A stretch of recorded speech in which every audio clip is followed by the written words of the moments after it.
In late 2023, a rather dishevelled, leather jacket wearing, chainsaw wielding individual took power in one of the countries that has struggled the most in the past 100 years, but who has also been talked about the most, political experiments of the past year, Javier Millet as the president of Argentina.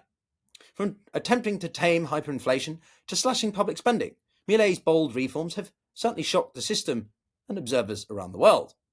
But are they enough to save Argentina's ailing economy, or are they simply going to delay the inevitable deterioration further? Let me tell you a story of how Millet has succeeded or not in the first year, as we explore that in this video. This is The Global Gambit. It all started with a rallying cry for change. Many people have summed up the sentiment shared across the country of Argentina that they were tired of the same old politicians. They had faith in, quote unquote, a madman that could change the seemingly downward perpetual spiral that Argentina and its economy has been in for not just years, but decades. Footage of Millet at rallies, shaking hands, delivering flowering speeches, certainly got the public's attention, but no more than him wielding a chainsaw against what he said was an oversized and bloated public sector. Indeed, in 2023, Argentina's economy was in tatters, soaring inflation, a collapsing peso, and widespread discontent.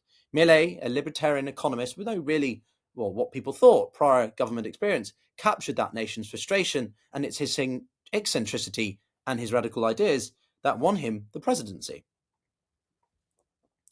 Now, fast forward to 1 year on. The madman, although let's be nice and say the president is in charge and he's made good on his promises in some areas. Inflation has certainly plummeted from 26% monthly to just 2.7%. The peso, once derided by Millet as excrement, quote, has stabilised. Even Argentina's distressed bonds have tripled in value. Millet's strategy? Slashing public spending from 44 to 32% of the national GDP. Pensions, public salaries, and subsidies were cut in a historic austerity push. The result? Argentina's first fiscal surplus in over 10 years. But, as with everything, not everyone is cheering. Poverty has indeed surged to over 53%, and living standards have taken a severe hit. For some, they have had to use up all their savings to survive, but still believe in the longer-term healing project that Millet is attempting to do.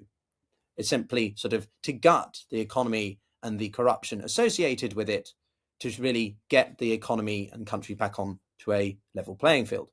There have been footages of working-class neighbours and protests, but for others, stability feels a bit like stagnation, and it's difficult to see how, in their eyes, some of the benefits that are seeping perhaps more into urban centres is seeping through to the rural areas, though Millet's overall popularity remains very high. Indeed, Millet has defied expectations, pushing through these radical reforms despite holding just 15% of the congressional seats. He's leaned on emergency decrees a fair amount, social media pressure, and tough negotiations with provincial governors to bend the system to his will. Footage of Millet in Congress and at international summits has also been beneficial to him. He's built powerful alliances. From Donald Trump to Elon Musk, Millet has positioned himself as an increasingly global leader for more of the right-leaning, conservative, libertarian part of the spectrum. But his pragmatism has surprised many. He's shelved extreme pledges like dollarizing the economy or dismantling the central bank and has adjusted. He's even rejected opportunities to join BRICS and expressed an interest in becoming a non-major NATO ally, though what exactly the security concerns are for Argentina remains to be seen by observers. Despite Millet's successes, Argentina's challenges do remain daunting. Unemployment is up, domestic industries are struggling, and wages have barely recovered from sharp declines. Manufacturing, retailing, and construction, the backbone of Argentina's workforce, have seen, only unfortunately, modest rebounds. Some critics warn that there is a recovery, but it is very fragile. Indeed, some call it a dead cat bounce, quote, arguing that Millet hasn't solved Argentina's structural economic issues. He's dealt them significant, what's known as shock therapy blows, but that they don't necessarily go far enough in other areas of reform, and that it is necessary to do this if you want really long-term pathways to growth. So looking forward, as we enter 2025, Milei is betting on Argentina's natural advantages: agriculture, mining, and the tech services. Exports have soared, thanks to improved wealthier and years of investment in energy projects like Vaca Muerta, for example, one of the world's largest shale deposits. There are also examples of energy, agricultural, and tech hubs bouncing up around the country. But lifting Argentina's strict currency controls, essential for true economic recovery, is going to be critical, but also a major hurdle. For now, Milei's vision depends on maintaining political momentum and public support. But just how long will that be the case?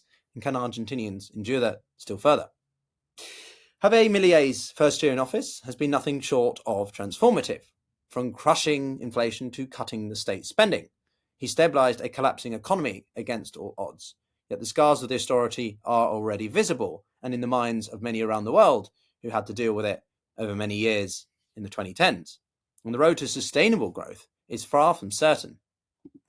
Indeed, at the time of recording, Argentina's economy has emerged from a severe recession in the third quarter of this year, in a milestone for the president. The GDP has expanded by 3.9% between July to September, if you take in seasonal adjusted comparings with the previous quarter. And in the same quarter last year, it had actually contracted by 2.1%. This comes as he marks his 1 year in office and has attempted to really deregulate the country and encourage foreign direct investment in other areas. Argentina's sovereign bonds have climbed as well, with the premium over US treasuries, for example, falling by 4.4% to 677 basis points, down from more than 2,000 when Milei took over just over a year ago. Indeed, JP Morgan, with some projections for 2025, have said that while there will be a 3% contraction for this year, Argentina is set to grow by 5.2% in 2025. That would return the country to a per capita GDP of around 2021, so still below what would be ideal for many Argentinians. But the point is that Milei is putting the country on a positive and upward trajectory, something that we can hope for improves continuously through his policies and decisions. The question now is whether Milei's gamble will pay off throughout 2025, or if it is just another boom and bust. But what do you think? Is Milei the saviour Argentina needs, or the madman who can make things still worse to come? Subscribe for more and let me know your comments. Subscribe for more and let me know in the comments below what you think about this of Argentina and its role in the world of geopolitics. And as always, look forward to hearing from you. And as we say on the Global Gambit, you've either got to get playing or be played. Wish you peace of mind. Take care, everyone.